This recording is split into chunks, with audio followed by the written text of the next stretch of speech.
Mi nombre es Soledad Gutiérrez, soy comisaria y estoy acompañando a Silvia Zayas, artista, coreógrafa, cinematógrafa, investigadora, en el proceso de producción de Ruido E, de film, una vídeo o un trabajo fílmico a medio camino entre lo científico, lo documental, en el que nos vamos a adentrar en un mundo gestual, en un mundo de aprendizaje, no solamente sobre nosotras, sino sobre cómo nos relacionamos, cómo nos comunicamos con con otros seres no humanos. Y bueno, ahora que tenemos aquí a Silvia y que estamos juntas, me gustaría que pudiéramos hablar del proceso de trabajo, me gustaría también que pudiéramos adentrarnos un poco en una investigación que ha sido larga y que ha sido o sea, que ha sido polifónica, ¿no? También en el sentido de haber integrado a muchísimos agentes, muchísimas participantes y que también que ha sido un proyecto que yo creo en cierto sentido que tiene mucho impacto en tu trabajo y en tu forma de hacer. Así que si quieres podemos igual empezar por la primera parte o la primera aspecto de todo, que es Ruido E de film, y a partir de ahí podemos ir desgranando o desentrañando todas esas madejas que has ido tejiendo a lo largo de todos estos meses. Vale, muchas gracias, Soledad. Un gusto estar contigo y hola a todas. Mm, Puedo empezar diciendo algo que suena un poquito de espías. O sea, para mí la película Ruido de Film es una coartada que ha servido para tejer en la realidad, performar en las capas de realidad. El objetivo final de este proyecto llamado Ruido E no ha sido solo crear una película, aunque la película esté con nosotras ahora o un fragmento de ella, sino pensar modos y metodologías difractivas de producción. Entonces, mucho del trabajo ha estado girando en torno a una especie de rayas eléctricas, que son las rayas torpedo-torpedo, que habitan en las costas, zona urbana, sobre todo de Barcelona. Son lugares de constante cambio, son lugares de ruido antropogénico, son lugares que están en obras. Y entonces, en torno a esa coartada y en torno a ese trabajo cerca de, que esto lo dice Trinity Mina y es muy importante para mi trabajo, cerca de las rayas, he querido estar cerca también de proyectos y otras investigaciones que ya existían, que son, por ejemplo, los buceadores que trabajan en esas áreas, son científicos que trabajan en ruido, como el Laboratorio de Aplicaciones Bioacústicas, liderado por Michel André, al que se le ha hecho una provocación para que estudie a estos seres a nivel de impacto acústico, porque no estaban estudiados. O sea que ruido se mete también en un agujero de sentido y de incertidumbre científica. Claudio Barría, que ha acompañado en casi todas las filmaciones, que es un biólogo marino especialista en tiburones y rayas, con el que pues, hemos estado casi 3 años hablando muchísimo de percepción. Un grupo de estudiantes que ha acompañado este último año, otras coreógrafas como Mar Medina, etcétera. Es decir, la peli ha funcionado para ir tejiendo estos diferentes ritmos de pensar juntas y de crear un tejido común. Yo no me he dedicado a la conservación, pero Claudio Barría, por ejemplo, a través de CatSharks, asociación a la que he acabado perteneciendo, sí que trabajan directamente en conservación con la Unión Internacional de Conservación de la Naturaleza, por ejemplo, de la que son asesores. Y ahí como pensando en todas estas cosas, ¿no? Yo iba tomando notas mientras que hablabas en determinados, has ido mencionando muchos temas, ¿no? Ujú. Que son, yo creo que fundamentales a la hora de entender la película. Y también creo que una cosa que has dicho, esta parte o esta forma, porque es un proyecto que ha sido largo, o sea, que no empieza hace 3 meses, sino que empieza, yo Ujú. creo, si no me equivoco, hace un par de años ya, y que no termina aquí, sino que es un proyecto de investigación a largo plazo. Y esta película es una de sus formas de hacerse pública, ¿no? Que eso también es algo que me parece importante a la hora de pensar una metodología de trabajo. Y que también es una forma de poder generar esas diferentes temporalidades, ¿no? Que pueden incluir esas otras asociaciones que sino con un tiempo de producción artística, pues igual tiene que ser alguien de un contexto como muy artístico. La temporalidad en este caso ha sido muy importante, ¿no? También como forma de trabajar y luego llevamos en los otros temas. Sí, la temporalidad. Hay una cosa muy importante que ha sucedido que parece muy zen, y en realidad creo que lo que es la idea de renuncia y la idea de insistencia. Insistencia en un entorno, eh, insistencia en volverlo a mirar, está la idea de releer, volver a leer signos de otro modo, ¿no? Signos que tal vez no son simbólicos a primera vista, como es el lenguaje, pero sí que están contando cosas, ¿no? Está la idea de la renuncia. Hoy no podemos ir a bucear, hoy el clima está así, o este espigón está en obras, cambia toda la hipótesis que estábamos barajando. Entra un cambio del ecosistema que es algo rápido, pero que se va a regenerar enseguida, porque no somos los únicos agentes en el entorno, que esto es importante dejarlo claro. Entonces, los tiempos son tiempos que ya no tienen una mirada de tiempo lineal, sino que están sucediendo como en polirritmia, como varias cosas al mismo tiempo. Los agentes funcionan de diferentes maneras y se ensamblan de diferentes maneras, ¿no? Y no siempre conservan el mismo ritmo cíclico. Entonces, esto ha sido importante para entender no solo la película, sino la metodología. En un contexto de producción artística más de estudio, sí que conlleva una mirada lineal hacia un objetivo, ¿no? Y aquí se trata de observar y dejar ver y estar dentro, pero estar funcionando cerca del tiempo de las cosas, ¿no?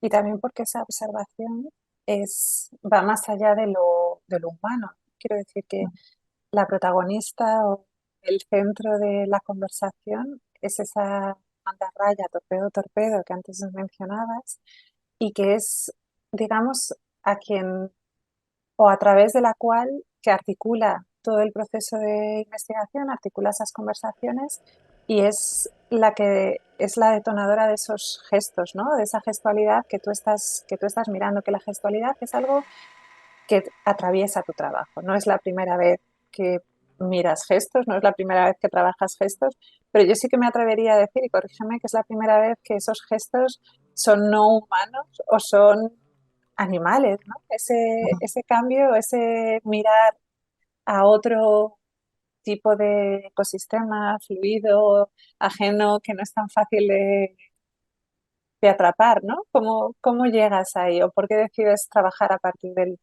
torpedo torpedo? Los torpedo torpedos surgen a partir del trabajo y de las conversaciones justo con el biólogo Claudio Barría.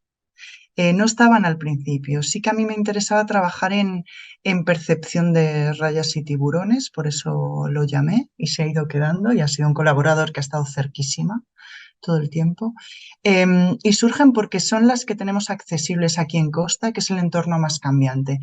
Y además es que no tienen interés en general para la ciencia, no tienen interés gastronómico, están con nosotras, son eléctricas y sí que pasa algo que en el siglo XVI y XVII fueron detonantes de muchos experimentos para conocer la propia electricidad del cuerpo, ¿no? O sea, muchos de los avances en electrofisiología parten a través de hacer ensamblajes crueles con ranas, con torpedos, y mucha gente no las conoce y están con nosotras y están resistiendo porque viven aquí. Viven, o sea, se cree que hay poblaciones estables en estos espigones y en el pont del petróleo de Badalona, que es algo que habría para que, para que la ciencia lo pueda afirmar, hay que observar repetidamente, ¿no? No es algo que esté en mi mano, pero sí que he empujado a que esto suceda. En realidad no están en peligro de extinción por ahora, pero precisamente esa resiliencia es la que nos estaba interesando. Entonces nos centramos en la especie torpedo-torpedo, pero no solo en esa especie como individuo, sino como en los fenómenos que se producen alrededor de ella, que son bueno, el cambio de ecosistema, cómo mirar fenómenos más que contornos de individuos, que eso es un cambio importante en la manera de mirar en la película. No estoy mirando individuos, no estoy mirando una especie, sino que estoy mirando casi las atmósferas, los cambios, como si percibiera más allá de la vista.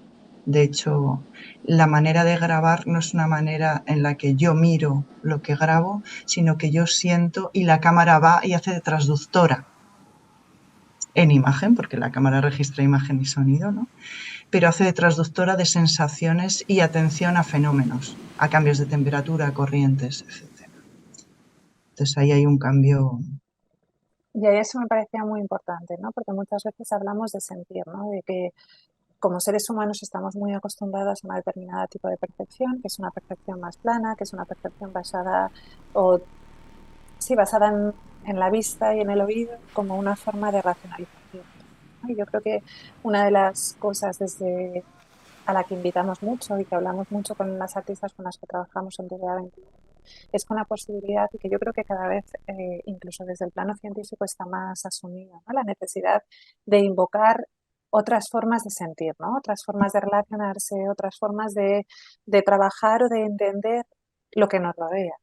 Y yo creo que precisamente esa es tu invitación, ¿no? Que además es una invitación compleja porque traducirlo a una película que es como el paradigma de la visualización occidental y moderna, ¿no? O sea, como ese reto, cómo lo habéis enfocado y que yo creo que es lo que tú decías, es un cambio de paradigma y es algo que es fundamental a la hora de repensar nuestra forma de habitar el mundo.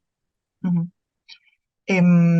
Hay una serie de decisiones que son estéticas, pero que tienen que ver con ciertas, yo que sé, hallazgos que vienen de las conversaciones. Por un lado, hablando con Claudio Barría y otros colaboradores del ICM, como Anabel Colmenero, que ha sido muy importante, nos damos cuenta de que, por ejemplo, rayas y tiburones se considera que tienen 7 sentidos, el de la visión no es el más importante, detectan campos electromagnéticos, por ejemplo. Entonces, la pregunta es también, en un lugar en el que estás vulnerable, que eres cámara horizontal buceando, por ejemplo, ¿cómo sería un detectar de otros modos, un entender esa realidad de otros modos sin lenguaje? Em, Eduardo Kohn habla de una cosa a partir de la semiótica de Peirce, que es la primeridad, es decir, em, cuando la semiótica aún no es signo, aún no es lenguaje, pero sí que podemos detectar colores, cambios, texturas, y no por ello es una manera peor de detectar estímulos, sin embargo es diferente, ¿no? Se producen confusiones icónicas en los humanos, ¿no? Que él habla mucho de esto, ¿no? Cuando nuestro umbral se termina, porque no podemos tener sensaciones más allá del umbral, podemos ficcionar cómo sería ampliar ese umbral, o podemos sí que ampliar la percepción para estar cerca del umbral de sensación, que eso es un poco lo que ha sucedido con la cámara. También por otro lado está todo el tema del ruido que no hemos hablado y no se nos puede olvidar, ¿no? Que es Michel André entra aquí, ¿no? Como otro colaborador. Él trabaja sobre todo con el impacto de ruido en cuerpos de animales, no solo de animales marinos, sobre todo ha trabajado sepias, cachalotes, etcétera. Y está la invitación a saber cómo ese ruido podría afectar a los torpedos. Aquí entra una ficción, pero esa afectación es física. O sea, el ruido puede afectar físicamente también a humanas. Entonces, por eso hay una decisión de que el ritmo entre como modo de comunicación a veces burdo, inestable, con interrupciones. Por eso la película está llena de roturas. Por eso el texto se va, para que avance la sensación, ¿no? También desde ese ritmo, esa comprensión de las atmósferas o del entorno como algo más, menos lineal. No sé si te he respondido porque son muchas capas, pero Sí, yo pensaba, pero podemos entrar en la idea ¿no? De la percepción y ahora mientras que hablabas pensaba también en las personas con capacidades auditivas diferentes, ¿no? Como muchas veces es esa vibración o es precisamente el sentir el ruido, ¿no? O sea, como el sentir la música, que al final es un altavoz puesto en una pared o que es precisamente jugar o entender que el sonido que nosotros pensamos siempre que es algo auricular, ¿no? O que es a través de la oreja también se puede percibir desde el plano más físico. Luego igual podemos entrar en la cámara o en los instrumentos que habéis tenido que inventar para poder producir esta pieza, que también ahí lleva un poco, pero si quieres como has hecho una mención directa, sí que podemos hablar de la polución acústica, ¿no? En el sentido de, cuando hablas de ruido, estamos hablando del ruido humano, que al final es un ruido que afecta a los ecosistemas con los que convivimos. Ese es un tema que desde TDA 21 se ha trabajado la polución acústica muchísimo, porque además es un tema que muchas veces no somos conscientes, ¿no? No somos conscientes de que, y hablábamos en otras ocasiones, de que cuando idealizamos el mar, ese mar en el que te bañas, ¿no? Que es como esa imagen del verano, no nos damos cuenta que es un mar, sobre todo en zonas litorales, como litorales y costeras, ¿no? Como puede ser Barcelona, que además tienen puertos que son zonas también de producción industrial. Es un mar que esté contaminado, pero también en lo más profundo del mar, porque la cantidad de transportes, la cantidad de cargos que atraviesan los océanos generan un ruido, ¿no? O la extracción minera subacuática. O sea que realmente el mar lo contaminamos con muchas cosas, pero con el sonido también. Entonces, igual si puedes hablar un poco de eso y ya luego vamos en los artefactos. Sí, uno de los hallazgos, por ejemplo, al leer las investigaciones de Michel, uniéndolas también a toda esta cosa perceptiva de Claudio, ¿no? Que he intentado juntarles, es que más allá de lo acústico, como decías antes, por ejemplo, te lees un paper en el que habla del impacto del sonido en un tipo de sepia, que no tienen orejas, para decirlo de alguna manera, pero sí que, por ejemplo, sus georreceptores, los estatocistos, se ven afectados. Y hay ciertas estructuras que ahora no te sabría nombrar porque son muy específicas, que se ven afectadas incluso con pequeños agujeritos en cilios que son detectores de movimiento o vibración, por ejemplo. Entonces el ruido está impactando casi a la piel de los seres, también a órganos auditivos, pero, pero también a otras estructuras, incluso la posidonia oceánica. Este paper, por ejemplo, es de hace un par de años. Agujeros en estructura también por impacto de sonido. La Posidonia, para los que no sepan, es una planta, no una alga, submarina que hay en algunas zonas de Cataluña en las que hemos estado trabajando, ¿no? Y también mucho en Baleares. Y sí que se ve directamente impactada por ruido. Entonces es importante el ruido en la piel, el ruido como vibración, pero también a nivel fílmico cómo el ruido impacta en la propia legibilidad de la película. Y también hay un ruido que va más allá, que tiene que ver con los lenguajes, porque este proyecto también orbita en la colisión de lenguajes estéticos y científicos, porque hablamos idiomas diferentes, aunque parezca que hablamos castellano, ¿no? Por ejemplo. Y ahí también hay agujeros, y ahí también hay incomprensión. Pero sí que ha sido bonito encontrar maneras de estar juntas para mirar diferente. Podemos hacer algo juntas, que ahora quizá vendrá ese instrumento que nos inventamos, pero vamos a seguir mirando diferente y no hace falta que haya un contexto, un consenso.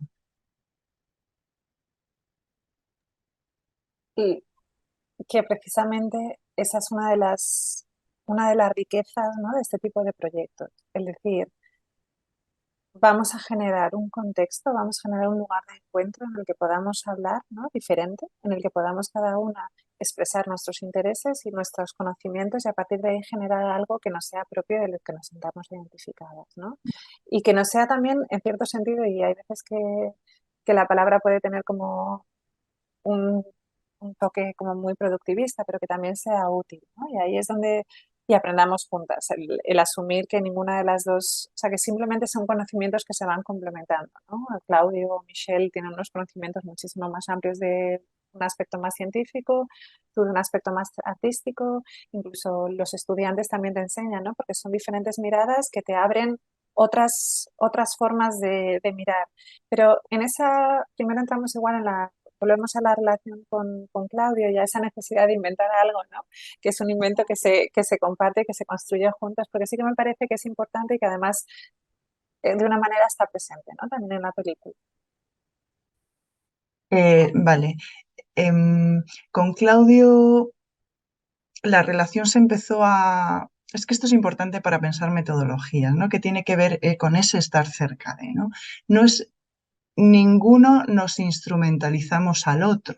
Es decir, él no me lo utiliza a mí para hacer divulgación, eso espero, ni yo le utilizo para extraer conocimiento, sino que otra vez. La relación se construye a través de snorkel, buceo, estando incluso en lugares donde eres vulnerable y donde no puedes hablar.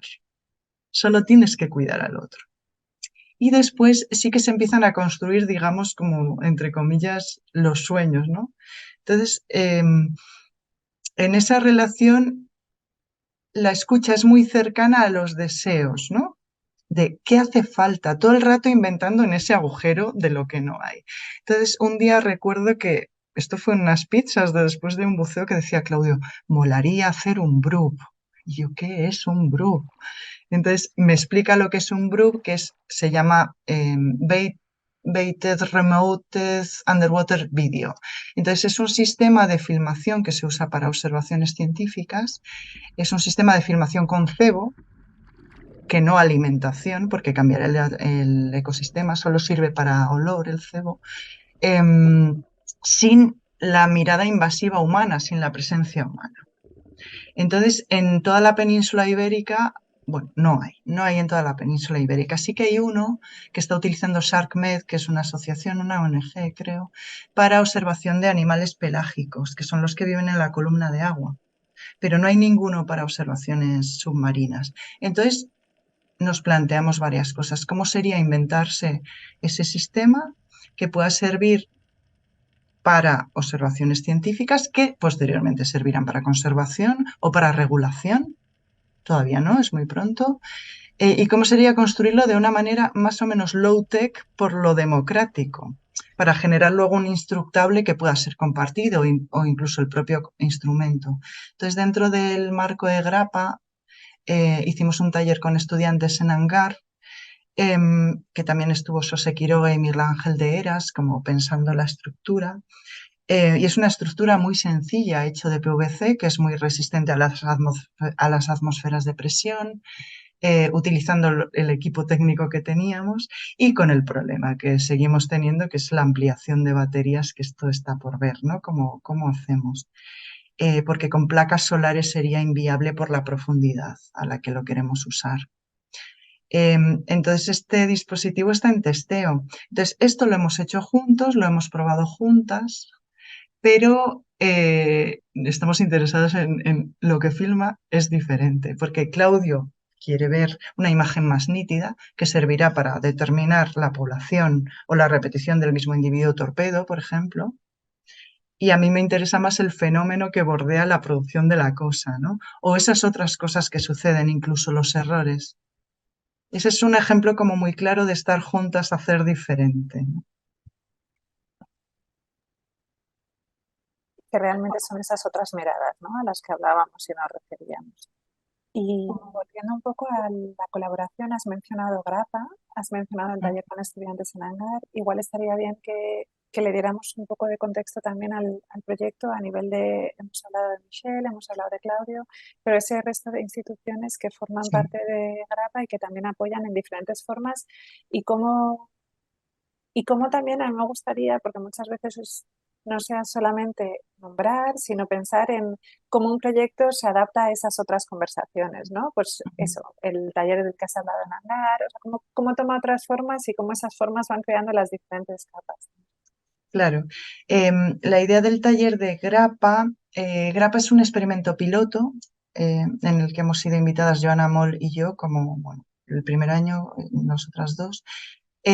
Y lo que es un experimento de seguir el trabajo de un artista, pero también es un modo de aprendizaje institucional, que esto es muy bonito porque ya estamos intentando, somos muchas las que estamos tratando de pensar otras metodologías, ¿no? De trabajo, de producción y de visualización de lo que hacemos. Entonces, mi decisión ha sido abrir el código de todas esas actividades que yo ya llevaba haciendo y observando. Entonces, por un lado está un taller de aprendizaje somático con Mar Medina, de entrenamiento somático, que tiene que ver con poner la mirada y la atención desde el cuerpo de otra manera. Luego eso nos va a servir para ir al agua con Sasva Badalona o con Underwater, trabajar de noche en horizontal, con un cuerpo vulnerable que atiende un poco a cómo he estado grabando. Hemos ido al laboratorio también con Anabel Colmenero y Claudio Barrial, ICM, que nos ha abierto las puertas desde el principio. Hemos trabajado en las ficciones sonoras con Chris Blanco. De hecho, los créditos son cantados porque es la parte como, me parece una parte muy esencial de la película, todas las colaboraciones. Pero todo este proyecto, el apoyo más sostenido durante estos 2 años ha sido de Fundación Caraso y de Artea, que ha seguido como todo el recorrido. Y luego Grapa ha funcionado a partir de CCCB, Hangar y la asociación ACTE, en la que está implicada la UOC, la Universidad Oberta de Cataluña. Entonces, todas estas instituciones han servido para abrir el código del proceso. Para mí era importante seguir trabajando y haciéndome las preguntas casi en directo con las personas, ¿no? Con las personas que estaban implicadas, más que instrumentalizarlas o darles información.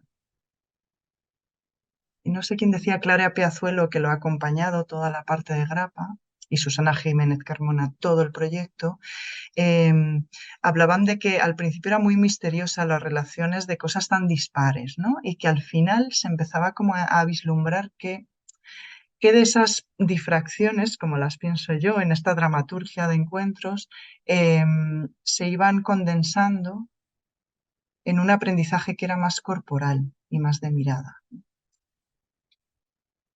¿Te he respondido? Ha respondido. Sí. Vale. ¿Y para ti ese aprendizaje corporal, más que de mirada, cuál es o en qué se manifiesta? ¿No? Yo, por ejemplo, hay cosas que igual luego podemos, o sea, después del aprendizaje de la peli, o sea, del material que he visto hasta ahora, ¿no? Hay como un estar Ujú, presente que me parece que es muy importante, ¿no? O sea, como una invitación al estar presente a partir del proceso y también de la película, en esa invitación a no leer, sino sentir. Pero ujú, también me parece que es importante la no romantización del paisaje, ¿no? O sea, como que estamos viendo animales marinos, estamos muy acostumbrados a esos documentales en los que son lo que todo es ideal, ¿no? O sea, como que hay una idealización de la naturaleza, del mundo subacuático, y en este caso es muy real, es muy, sí, demasiado, ¿no? O sea, como que dices, bueno, tampoco es de muy Barcelona costera. Entonces, El tecno. claro, ahí, por ejemplo, eso, la razón para hacerla así, ¿no? Esa realidad, ese contexto tan poco romantizado, pero que al mismo tiempo es tan cercano, ¿no? Tan palpable. Claro, por un lado me parecía importante quitarle lo romántico, porque bueno, sabemos todas que el agua está de moda, esto es así, pero ¿cómo podemos pensar en contexto? Y el contexto es punk, o sea, está cambiando, está en obras, hay personas que recogen monedas después de que se van los guiris por la noche. Hay latas de Boldam que entran a 16 metros y tú te las encuentras y las recoges cuando vas buceando. Quiero decir, si llueve, hay ratas muertas, esto sucede. Entonces, la realidad es abrumadora. Entonces, ¿cómo miramos esa cosa como fenómeno en el que estamos implicadas las humanas? Precisamente, el mar no es romántico porque está lleno de estímulos que no son bonitos, por lo menos en costa, ¿no? Em, Entonces, la decisión de hacer una peli que tenga características del punk, del porno y del terror, porque las tiene, que además el punk, el porno y el terror apelan directamente al golpe en el cuerpo, como a la sensación. El porno atraviesa la pantalla y te hace sentir cosas, nos ha pasado a todos, y el terror también. O sea, nos estremecemos antes de aquí que de aquí.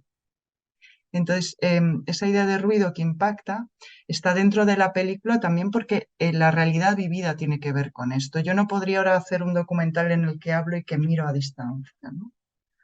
Entonces, puede ser una película que sea molesta de ver porque hay imagen que marea, pero ahí dentro también el cuerpo es vulnerable y puedes estar dada la vuelta, sobre todo si no eres muy experta aún, ¿no? En el buceo.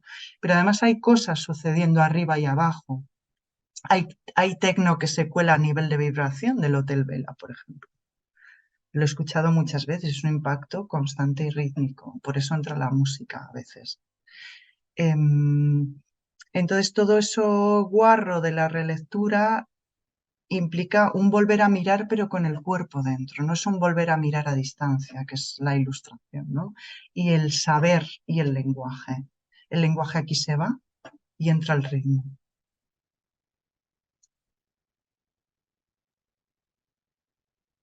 Y la voz, también es que a mí me gusta, o sea,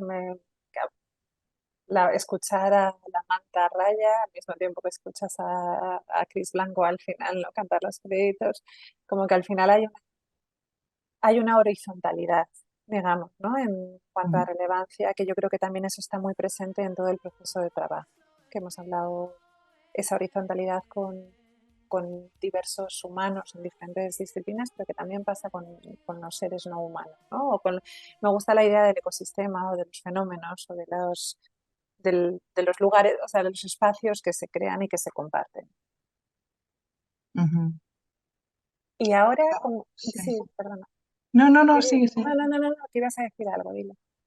No, estaba intentando pensar contigo en esto que dices de la horizontalidad, pero sí, sí, puedes desarrollar más. No, que me parece que,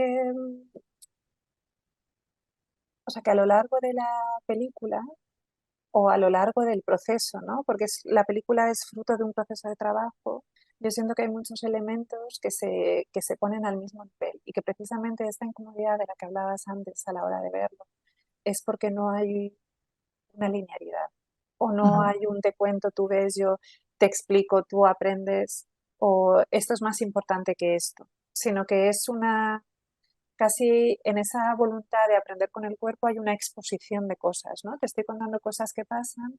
Por un ujú, lado están los trabajos industriales, está el puerto, están las máquinas, por otro lado está la música, está el turismo, está la sociedad, está la mantarraya, está una persona cantando, ¿no? Y todo eso convive.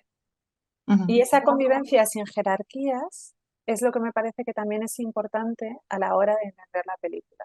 Que no hay ujú, una voluntad de generar una narrativa, o por lo menos yo lo entiendo así, no hay voluntad de generar una narrativa en la que haya algo que es más importante o que haya, sino que todo está entrelazado. Hay un ujú, entramado de seres, ¿no? O de circunstancias, o de momentos, o de cosas que pasan, no sé cómo definirlo.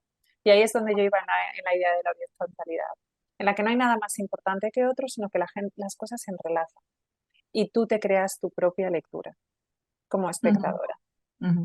Tu propia lectura y además estás siendo interrumpido, porque la idea de interrupción de discurso y de legibilidad está muy presente en la peli.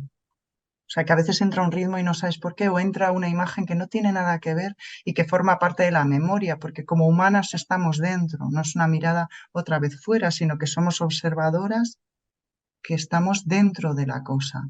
Y nuestra subjetividad implica, ¿no? Son las miradas situadas. Em, sí, hay una secuencia que igual la puedo traer aquí, que es muy bonita, de la película de los muertos de Lisandro Alonso. Es una cámara casi voladora que pasa por la selva, o sea, que recorre la selva y de repente se ven, no es spoiler, es el principio, se ven unos cuerpos tumbados en el suelo, unos cuerpos aparentemente muertos con sangre, pero la cámara no se detiene más en los cuerpos que en la vegetación, sino que está sin esa jerarquía, ¿no? No es una referencia directa, pero el gesto es el mismo, ¿no? De no jerarquizar importancias de elementos, sino precisamente trabajar con ese ensamblaje y esas relaciones. Y también las relaciones que produces con esa espectadora posible y futura que es cinestésica, como dice Vivian Sousak, ¿no? No sé cómo se pronuncia, pero que es una espectadora a la que no apelas solamente a la producción de discurso, sino que apelas al cuerpo como también productor de sentido. Entonces, esa jerarquía está con esas aperturas para ser dada a ver O sentir, ¿no? Cerrada o casi a sentir, sentir. sí. Eso, a mí me gusta mucho ese aspecto somático. ¿Y ahora qué? O sea, como, ¿cuál es el siguiente paso, ¿no? Hablamos de esta película como un momento público, como una primera presentación, una primera, digamos, casi apertura a la luz, a pesar de que ha habido muchos momentos por el propio proceso de trabajo en los que se ha compartido, pero que esto ya es como se va a presentar en el CCCB el 28 de octubre, ¿no? Ujú, Entonces sí. eso ya es como una apertura a un público digamos, sin control, ¿no? O sea, no sabes quién lo va a ver, cómo se va a ver o no. Entonces es como ese primer momento público y luego cuál es la ambición o cuál es el deseo, ¿no? O qué te gustaría que trajera más allá de esa primera presentación.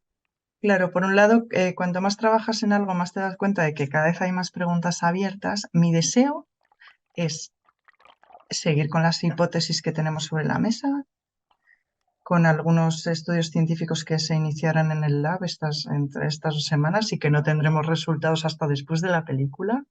Por ejemplo, sobre ese impacto acústico. Por ejemplo, sería continuar con el perfeccionamiento del BRUB y que sea puesto en comunidad, o sea, que pueda ser compartible, por ejemplo, por el ICM, por otros científicos o por otras artistas o por quien quiera, ¿no? Ver las maneras de hacer ese dispositivo compartible y ampliable, como si fuera un código abierto y vivo, ¿no? Eso hay que encontrar un sistema para que eso pueda suceder. Y la idea también es seguir investigando metodologías de producción, porque yo me he dado cuenta que en este trabajar lento, en este trabajar renunciando sin la flecha que va a un objetivo final, que es la peli, es el objeto, pasan muchas más cosas. Y se performa en los entresijos de la realidad y hay acontecimientos que son mágicos más allá de la puesta en galería o en teatro, ¿no? Y a mí me interesa como ir por aquí. Problema, la sostenibilidad, los recursos, pero el deseo está de continuar y crear alianzas, ¿no? Aparte de trabajar en conservación, pero esto ya es mi parte activista, que la artística no entra aquí, pero bueno, yo hago lo que puedo, ¿no? Y igual sí, para terminar, ya ir terminando, nos hablas de esa parte activista, porque también es importante y al final se ha convertido como en una línea casi, ¿no? De paralelas a esas que se entrelazan, porque también en estos procesos lentos como que las relaciones se afianzan mucho y ya es difícil diferenciar un lado y el otro. O sea, que eso es un lujo, goce, riesgo que, bueno, que es importante. Así que si nos hablas de eso para terminar. Pues hay una serie como de pequeños activismos que son muy grandes. Yo lo llamo activismo. Cat Sharks no creo que lo nombre así, pero a mí me gusta nombrarlo así porque llevan en la resistencia mucho tiempo. Estar en la resistencia significa que antes de que los tiburones interesaran a nadie, ya estaban, sobre todo Anabel y Claudio, Anabel Colmenero y Claudio Barría, que ya hablo con una familiaridad, que es que como si todo el mundo los conociera, trabajando en conservación, consiguiendo que se protejan especies, por ejemplo. Entonces, para esto, ¿qué hay que hacer? Pues mucha divulgación con familias, con escuelas, con pescadores. Yo con pescadores no he trabajado, pero Anabel y Claudia han ido un montón, ¿no? Ampliar información de esta especie mejor no pescarla, esta habría que devolverla, o a las rayas lo que les suelen hacer al pescarlas a veces, los pescadores que no están concienciados, es cortarles las aletas y tirar el resto. Entonces tampoco se sabe nunca cuál es el peso y la cantidad de individuos que son pescados, ¿no?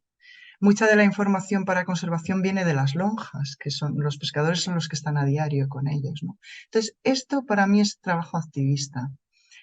Y yo de alguna manera, por insistencia y por deseo, he acabado perteneciendo a esa asociación, que es Cat Sharks, en la que se trabaja gratis y se trabaja cuando se puede y se trabaja apoyando esas causas, digamos.